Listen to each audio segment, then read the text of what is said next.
Puji Tuhan, kembali kita melanjutkan pembacaan firman Tuhan dari kitab Ester 9 ayat yang pertama sampai 32. Demikian firman Tuhan.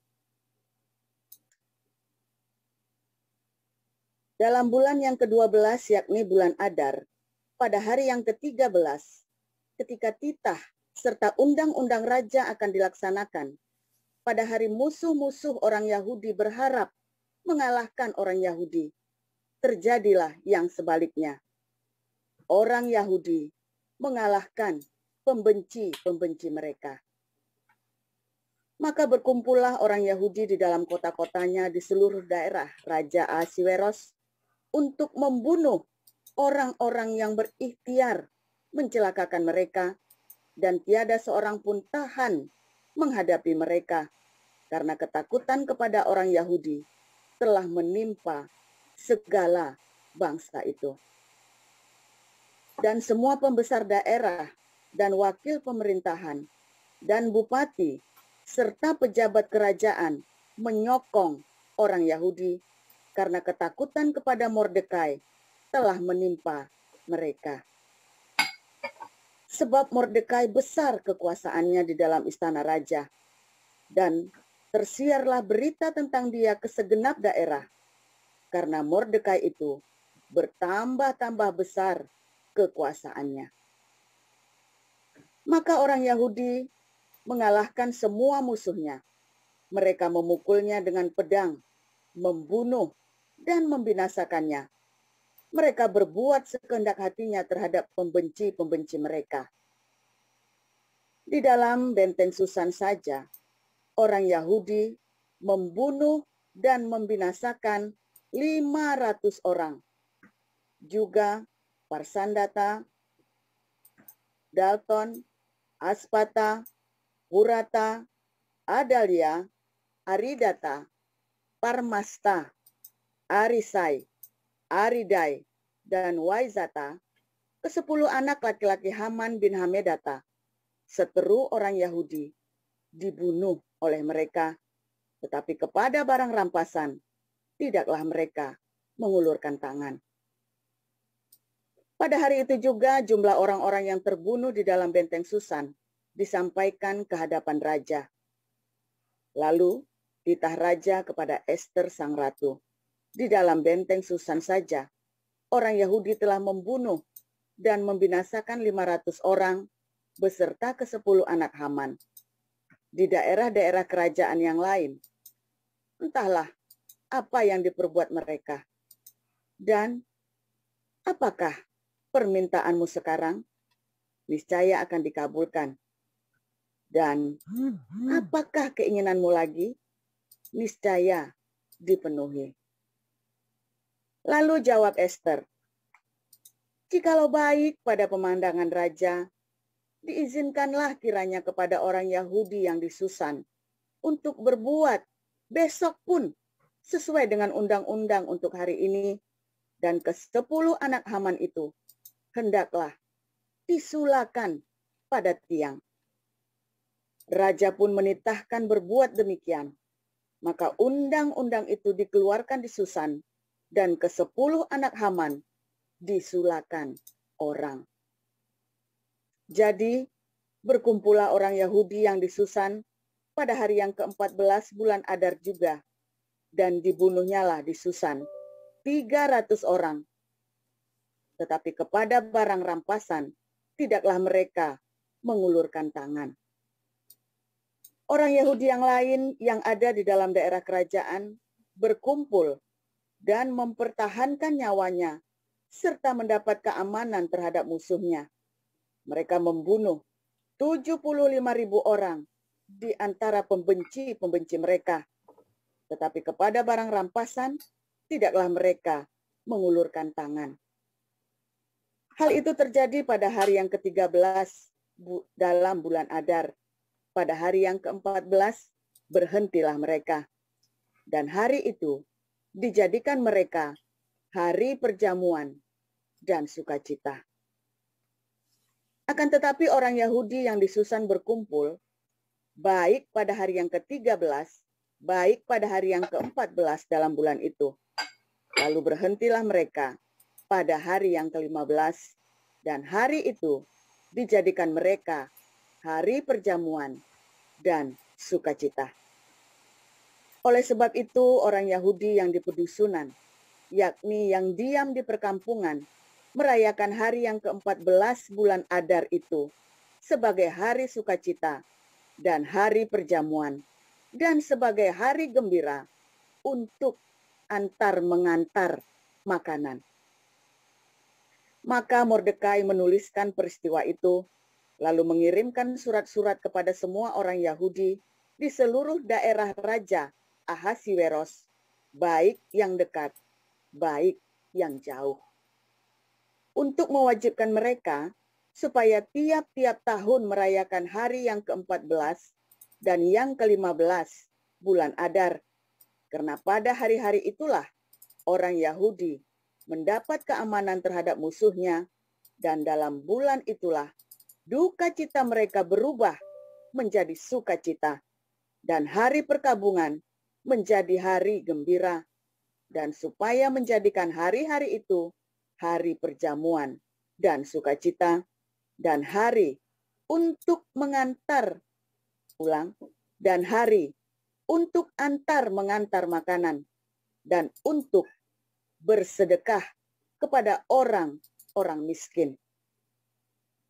Maka orang Yahudi menerima sebagai ketetapan apa yang sudah dimulai mereka melakukannya, dan apa yang ditulis Mordekai kepada mereka.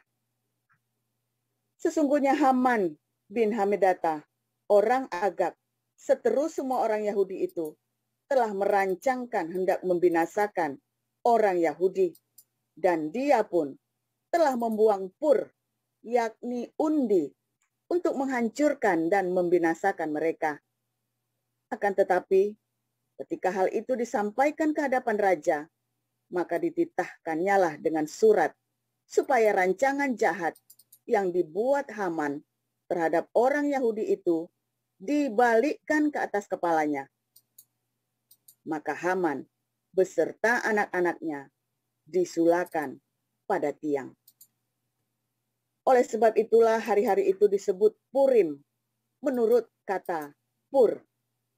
Oleh sebab itu jugalah, yakni karena seluruh isi surat itu, dan karena apa yang dilihat mereka mengenai hal itu, dan apa yang dialami mereka, orang Yahudi menerima sebagai kewajiban dan sebagai ketetapan bagi dirinya sendiri dan keturunannya, dan bagi sekalian orang yang bergabung dengan mereka, bahwa mereka tidak akan melampaui merayakan kedua hari itu tiap-tiap tahun, menurut yang dituliskan tentang itu, dan pada waktu yang ditentukan. Dan bahwa hari-hari itu akan diperingati dan dirayakan di dalam tiap-tiap angkatan, di dalam tiap-tiap kaum, di tiap-tiap daerah, di tiap-tiap kota, sehingga hari-hari Purim itu tidak akan lenyap dari tengah-tengah orang Yahudi, dan peringatannya tidak akan berakhir dari antara keturunan mereka. Lalu Ester, sang ratu, anak Abihail, menulis surat bersama-sama dengan Mordekai, orang Yahudi itu. Surat yang kedua tentang hari raya Purim ini dituliskannya dengan segala ketegasan untuk menguatkannya. Lalu dikirimkanlah surat-surat kepada semua orang Yahudi di dalam ke-127 daerah kerajaan Ahasiweros dengan kata-kata salam dan setia, supaya hari-hari Purim itu dirayakan pada waktu yang ditentukan, seperti yang diwajibkan kepada mereka oleh Mordekai, orang Yahudi itu, dan oleh Ester, sang ratu, dan seperti yang diwajibkan mereka kepada dirinya sendiri serta keturunan mereka mengenai hal berpuasa dan meratap-ratap. Demikianlah perintah Ester menetapkan perihal Purim itu. Kemudian dituliskan di dalam kitab. Demikian.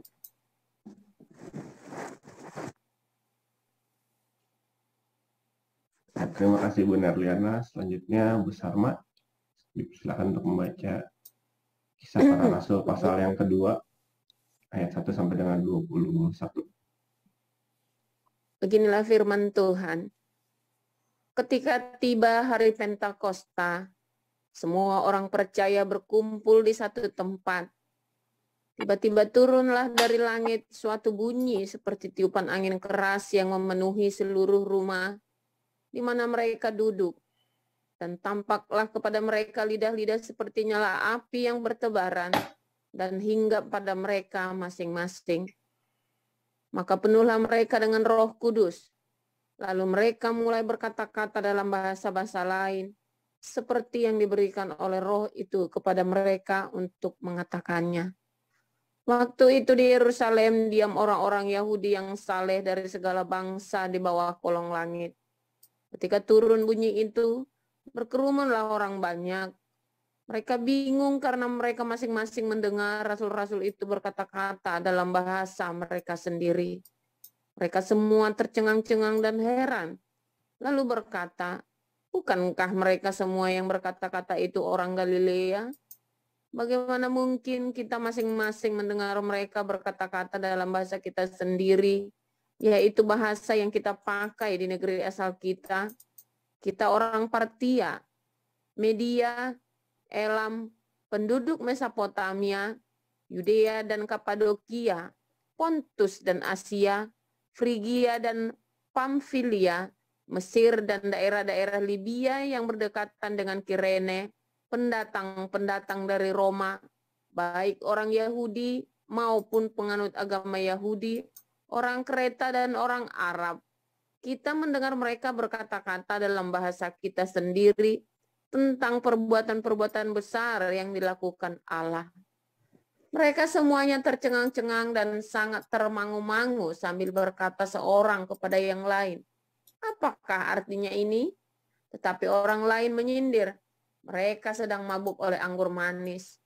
Maka bangkitlah Petrus berdiri dengan ke-11 rasul itu, dan dengan suaranya ring ia berkata kepada mereka, hai kamu orang Yahudi dan kamu semua yang tinggal di Yerusalem, ketahuilah dan camkanlah perkataanku ini.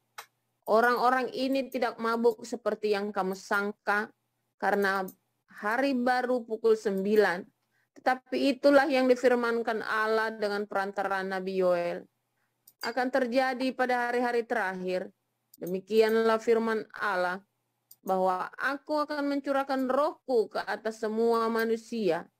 Maka anak-anakmu laki-laki dan perempuan akan bernubuat, dan teruna-terunamu akan mendapat penglihatan-penglihatan, dan orang-orangmu yang tua akan mendapat mimpi. Juga ke atas hamba-hambaku laki-laki dan perempuan akan kucurahkan rohku pada hari-hari itu, dan mereka akan bernubuat. Dan aku akan mengadakan mujizat-mujizat di atas, di langit, dan tanda-tanda di bawah, di bumi, darah dan api, dan gumpalan-gumpalan asap. Matahari akan berubah menjadi gelap gulita, dan bulan menjadi darah sebelum datangnya hari Tuhan, hari yang besar dan mulia itu. Dan barang siapa yang berseru kepada nama Tuhan akan diselamatkan. Ya. Saya lanjutkan. Hai orang-orang Israel, dengarlah perkataan ini. Yang aku maksudkan ialah Yesus dari Nazaret, seorang yang telah ditentukan Allah dan yang dinyatakan kepadamu dengan kekuatan-kekuatan dan mukjizat-mukjizat dan tanda-tanda yang dilakukan oleh Allah dengan perantaraan Dia di tengah-tengah kamu, seperti yang kamu tahu. Dia yang diserahkan Allah menurut maksud dan rencananya telah kamu salibkan dan kamu bunuh oleh tangan bangsa-bangsa durhaka. Tetapi Allah membangkitkan dia dengan melepaskan dia dari sengsara maut, karena tidak mungkin ia tetap berada dalam kuasa maut itu. Sebab Daud berkata tentang dia, aku senantiasa memandang kepada Tuhan, karena ia berdiri di sebelah kananku, aku tidak goyah. Sebab itu hatiku bersuka cita dan jiwaku bersorak-sorak. Bahkan tubuhku akan diam dengan tentram. Sebab Engkau tidak menyerahkan aku kepada dunia orang mati dan tidak membiarkan orang kudus-Mu melihat kebinasaan. Engkau memberitahukan kepadaku jalan kehidupan. Engkau akan melimpahi aku dengan sukacita di hadapan-Mu. Saudara-saudara, aku boleh berkata-kata dengan terus terang kepadamu tentang Daud, bapa bangsa kita. Ia telah mati dan dikubur, dan kuburannya masih ada pada kita sampai hari ini. Tetapi ia adalah seorang nabi, dan ia tahu bahwa Allah telah berjanji kepadanya dengan mengangkat sumpah bahwa ia akan mendudukkan seorang dari keturunan Daud sendiri di atas tahtanya. Karena itu, ia telah melihat ke depan dan telah berbicara tentang kebangkitan Mesias ketika ia mengatakan bahwa dia tidak ditinggalkan di dalam dunia orang mati dan bahwa dagingnya tidak mengalami kebinasaan. Yesus inilah yang dibangkitkan Allah, dan tentang hal itu kami semua adalah saksi. Dan sesudah ia ditinggikan oleh tangan kanan Allah dan menerima Roh Kudus yang dijanjikan itu, maka dicurahkannya apa yang kamu lihat dan dengar di sini. Sebab bukan Daud yang naik ke sorga, malahan Daud sendiri berkata, Tuhan telah berfirman kepada Tuanku, duduklah di sebelah kananku sampai kubuat musuh-musuhmu menjadi tumpuan kakimu. Jadi, seluruh kaum Israel harus tahu dengan pasti bahwa Allah telah membuat Yesus yang kamu salibkan itu menjadi Tuhan dan Kristus. Ketika mereka mendengar hal itu, hati mereka sangat terharu. Lalu mereka bertanya kepada Petrus dan rasul-rasul lain, apakah yang harus kami perbuat, saudara-saudara? Jawab Petrus kepada mereka, bertobatlah, dan hendaklah kamu masing-masing memberi dirimu dibaptis dalam nama Yesus Kristus untuk pengampunan dosamu, maka kamu akan menerima karunia Roh Kudus. Sebab bagi kamulah janji itu, dan bagi anak-anakmu, dan bagi orang yang masih jauh, yaitu sebanyak orang yang dipanggil oleh Tuhan Allah kita. Dan dengan banyak perkataan lain lagi, ia memberi suatu kesaksian yang sungguh-sungguh, dan ia mengecam dan menasihati mereka. Katanya, berilah dirimu diselamatkan dari angkatan yang jahat ini. Orang-orang yang menerima perkataannya itu memberi diri dibaptis, dan pada hari itu jumlah mereka bertambah, kira-kira 3.000 jiwa. Mereka bertekun dalam pengajaran rasul-rasul dan dalam persekutuan, dan mereka selalu berkumpul dan memecahkan roti dan berdoa. Maka ketakutanlah mereka semua, sedang rasul-rasul itu mengadakan banyak mukjizat dan tanda. Dan semua orang yang telah menjadi percaya tetap bersatu. Dan segala kepunyaan mereka adalah kepunyaan bersama. Dan selalu ada dari mereka yang menjual harta miliknya, lalu membagi-bagikannya kepada semua orang sesuai dengan keperluan masing-masing. Dengan bertekun dan dengan sehati mereka berkumpul tiap-tiap hari dalam bait Allah. Mereka memecahkan roti di rumah masing-masing secara bergilir dan makan bersama-sama dengan gembira dan dengan tulus hati sambil memuji Allah. Dan mereka disukai semua orang. Dan tiap-tiap hari Tuhan menambah jumlah mereka dengan orang yang diselamatkan. Demikian pembacaan firman Tuhan.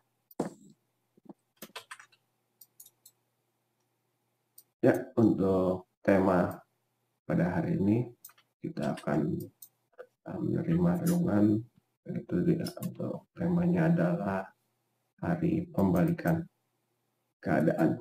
Persilakan Pastor Paul.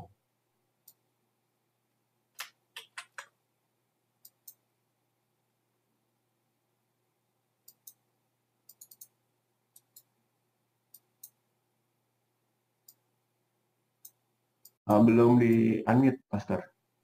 Oh, belum ya. Oke.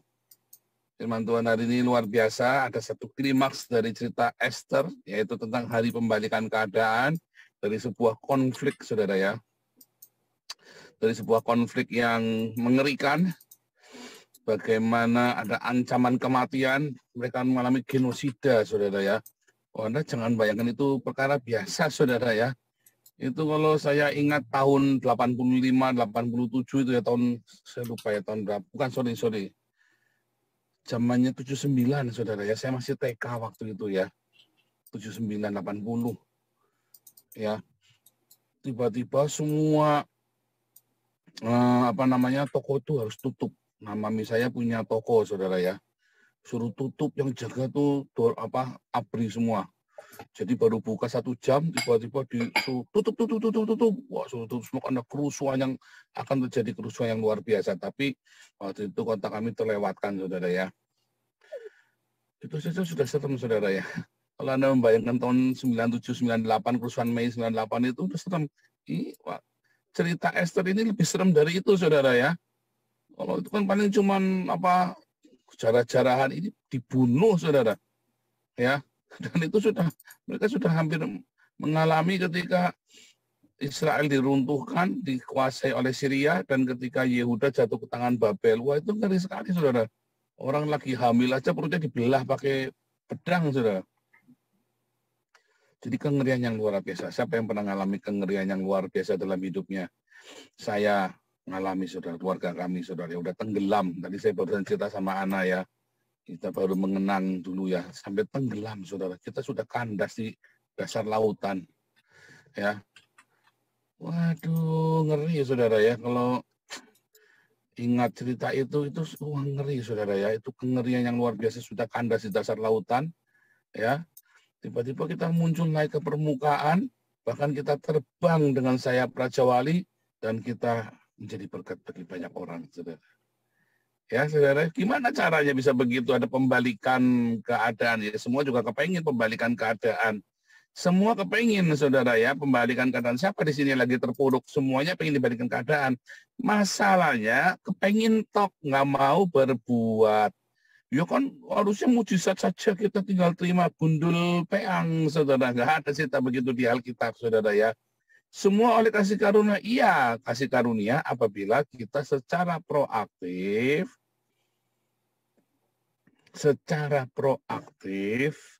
percaya.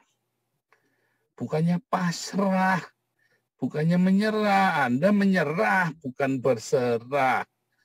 Hari pembalikan keadaan terjadi apabila ada penyerahan total, bukan pasrah nyerah. Menyerah KO, pecundang, bukan, saudara. Karena ketika kita menjadi menyerah KO pecundang, maka tidak ada pembalikan keadaan, tambah ambles lah, iya, saudara. Kalau kamu menyerah dengan kondisimu, ya yang sakit, udah aku tak nyerah saja, udah mati aja, ya tidak ada semangat hidup, saudara. Atau Anda yang bangkrut, ya sudah aku tak mati saja, enggak apa-apa, bangkrut. Anda yang sudah keluarganya kandas berantakan, ya sudah biar cerai saja, habis sudah enggak apa-apa, bunuh diri. Anda yang lagi mengalami kejatuhan, ya, atau Anda mengalami hal yang buruk, ya sudahlah gini saja, enggak apa-apa, mau apa lagi. Mutung sama Tuhan, mutung sama orang Kristen, semua disalahin, anaknya dikebukin, punya anjing pun ditendang, istrinya pun sembuh. Ya, mau ditinggal mati anaknya atau tinggal mati. Aduh, orang dikasihi. Anda mengalami keterpurukan semuanya. Apakah hari ini menjadi hari terburuk dan terpuruk dalam hidupmu, saudara? Nah, jadikanlah hari ini adalah perayaan Purim. Ya, orang boleh membuang kutuk sumpah serapah sial. Ya, tetapi setiap kutuk sumpah serapah sial itu biarlah diubahkan dalam penyerahan jiwamu kepada Tuhan. Penyerahan yang total, saudara, bahwa Tuhan, apapun yang terjadi dalam hidup kami, saya mau tetap taat sama firman Tuhan. Bukan menyerah, tapi berserah. Menyerah itu adalah tindakan pasif, pasrah. Kalau tindakan berserah adalah tindakan aktif untuk memberikan dengan sengaja. Iya Tuhan, ini masa depanku. Pokoknya aku mau taat firman Tuhan, aku mau responnya tetap mengasihi, mengampuni, memberkati.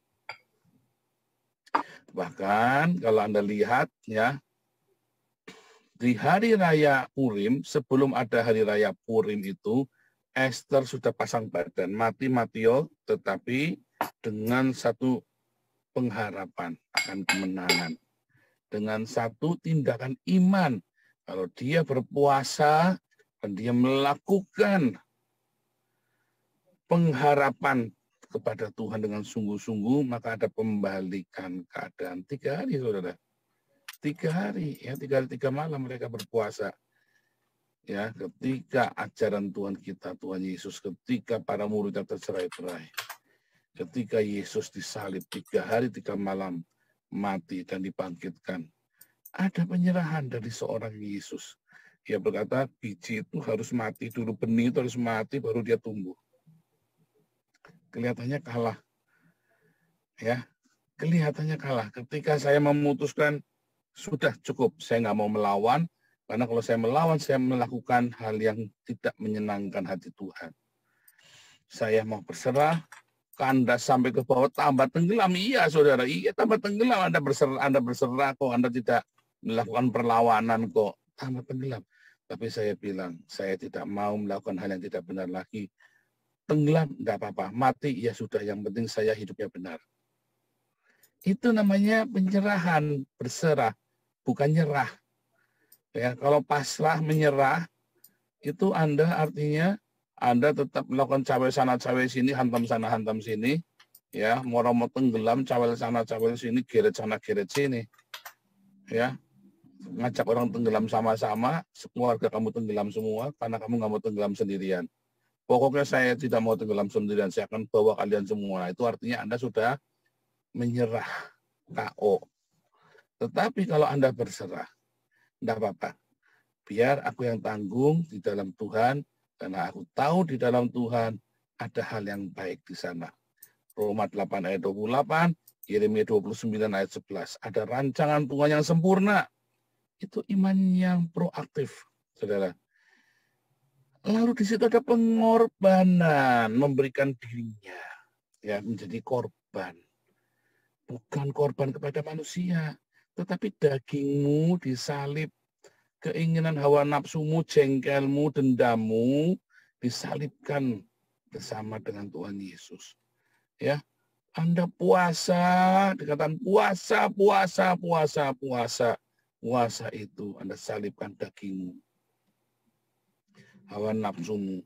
Ya, karena Anda doyan makan, jangan Anda makan sekalian nggak makan. Siapa di sini lagi terpuruk? Puasa, ayo. Kalau Anda merasa puasa 1 hari 24 jam kurang marem, belum dijawab Tuhan, bikin 3 hari 3 malam. Belum dijawab Tuhan, bikin 7 hari 7 malam. Ya, belum dijawab Tuhan lagi, saudara. Terus, ya 21 hari. Minum air putih saja. Ya, nggak mungkin dari jawab. Coba, saudara. Ya, coba tindakan aktif, berserah dengan aktif berpuasa. Sambil berpuasa, baca Yesaya 58. Anda harus berdiakonia, bersedekah. Jangan ngamuk-ngamuk, jangan ya, cari perkara sama orang. Penyerahan dirimu untuk menyalibkan kedaginganmu, untuk merendahkan diri itu penting. Saat itu ada pembalikan keadaan bagi hidupmu, ada Purim, saudara. Lihat ketika Yesus mati dan bangkit, ada penyerahan di sana. Kelihatannya dia kalah, saudara. Orang-orang Farisi bilang, habis sudah nih Yesus. Para imam berkata, oke. Ya kan, para pendeta berkata, oke, Nabi ke-26 sudah disalib, kelar sudah hidup lo. Ya kan? Semua happy, YouTuber Kristen ya yang nggak ada buahnya. Oke, habis ini si Paul ini kali ini. Tetapi tidak habis. Kenapa? Karena ada penyerahan total kepada Tuhan. Tuhan, apapun yang terjadi, saya mau taat pada firman Tuhan. Apapun yang terjadi, saya mau bereaksi dengan benar. Ya, kalah dong, nggak apa-apa. Yang kalah hanya keadaan. Tetapi jiwa kita menang. Kalah itu hanya sebuah keadaan, saudara. Hanya sebuah ilusi kehidupan. Kalah menang itu adalah ilusi kehidupan. Tetapi yang benar adalah ketika jiwamu melakukan tepat benar. Apa kata firman Tuhan? Logos itu bilang apa? Mengasihi, mengampuni, memberkati. Hidupku dalam kekudusan. Dalam kerendahan hati bersahaja hidupnya, saudara. Ya, itulah berserah di dalam pencobaan. Ya, dan kita tahu biar Tuhan yang bekerja. Saya tidak mau meresponi dengan cara salah lagi. Itu adalah berserah yang aktif, bukan pasrah. Kalau pasrah itu ya sudahlah, aku tak menikmati hidup sajalah, biar udah mati, udah bangkrut, udah hancur, aku tak careless saja menikmati, itu pasrah. Tapi kalau berserah enggak, saya tetap jaga hidup saya dalam kekudusan, saya tetap berdoa, saya tetap baca firman Tuhan, saya tetap mengasihi, saya tetap berdiakonia, saya tetap rapikan hidup saya yang boros-boros ini yang tidak benar. Sambil berbenah, saya berdoa, menyerahkan hidup saya kepada Tuhan. Di situ nanti ada hari pembalikan keadaan. Serius, saudara, jangan main-main. Ya, makanya saya bilang puasa, ayo puasa. Ya, ayo puasa, saudara. 1 hari nggak mempan, seminggu sekali, nggak mempan, saudara bikin 3 hari 3 malam. Boleh minum air. Nggak mempan 21 hari, 21 malam. Ya, kalau perlu, saudara. Sudah bangkrut, mau apa lagi? Puasa, saudara. Kayak saya dulu, udah bangkrut, mau apa lagi? Puasa. Tuhan akan adakan pembalikan keadaan. Ya, itulah hari raya Purim. Orang udah buang undi, sial kamu, udah dibuang undi, sial. Makian, sumpah serapah. Maka Tuhan bikin hari pembalikan keadaan. Anda lihat Mordekai kuasanya makin besar. Kita juga udah sampai kandas saya waktu dari dasar lautan. Sudah di dasar samudra. Tiba-tiba karena ada penyerahan. Lepas, wah dari dulu tak lepaskan semua ego, kemarahan, dendam, kebencian, kecabulan. Ya kan, wah kalau itu tak lepas sudah beres saya. Iya, sadarnya kan sudah sampai dasar, baru nyadar. Kalau saya digondeli sama dosa dan hawa nafsu. Lepaskan, saudara. Gampang, justru kamu tidak lepaskan malah susah hidupmu nanti. Lah Anda dikasih yang gampang nggak nurut, ya kan? Kemarin saya ngajari si Wesley kerja kita kan, saya kan nggak pernah ngajari Wesley kerja kuli ya saudara ya. Paling jadi tukang kebun. Nah ini kan teknik kemarin ya. Gini loh cara kerja posisimu harus begini. Ya kan karena dia nggak terbiasa pengalaman kerja ya kan yang enak menurut dia. Saya bilang salah dari kamu cara megang gergaji sama kamu dudukin kayunya itu nanti goyang nanti tanganmu kena nanti. Bandel saudara, goyang 1 hari cuman gergaji 1 papan nggak selesai. Saya bilang kamu mau sampai sebulan nggak bakal selesai kamu gergaji 1 papan. Dari caramu saja saya sudah tahu itu papa sudah lihat itu salah. Goyang gergaji ikut papannya ikut balik. Bagus kalau enggak balik ke badan kamu gergajinya mental. Karena gergaji mesin ya saudara ya. Gitu saudara, semua ada caranya. Termasuk kalau Anda mau lepas dari segala hal yang menekam hidupmu. Ada caranya, ikut aturannya Tuhan. Hari Minggu nanti saya mau cerita tentang halakah. Ya, saya akan cerita tentang halakah. Dia di Kayosune, saudara. Khusus ya di Kayosune atau halakah. Hari Minggu nanti kita cerita ya saudara ya. Nah, hari ini Anda belajar dulu. Ayo, lepaskan dendam, lepaskan kemarahan, lepaskan egomu, kesombonganmu, harga dirimu lepaskan. Ayo mulai berjalan bersama Tuhan. Ya, ada pengorbanan, ada yang disalib, daging yang disalib, harga diri yang disalib. Ya mulai puasa kalau perlu saudara ya. Puasa bukan cuma puasa 3 hari 3 malam, 21 hari saudara kalau perlu. Ya, akan ada hari pembalikan keadaan buatmu, ada kemenangan. Lihat hari Pentakosta. Kemudian terjadi lawatan yang luar biasa. Murid-murid Tuhan Yesus bukannya habis, tambah jadi ribuan. Ada pengorbanan, ada pembalikan keadaan, ada penuaian. Tuhan Yesus memberkati. Silakan.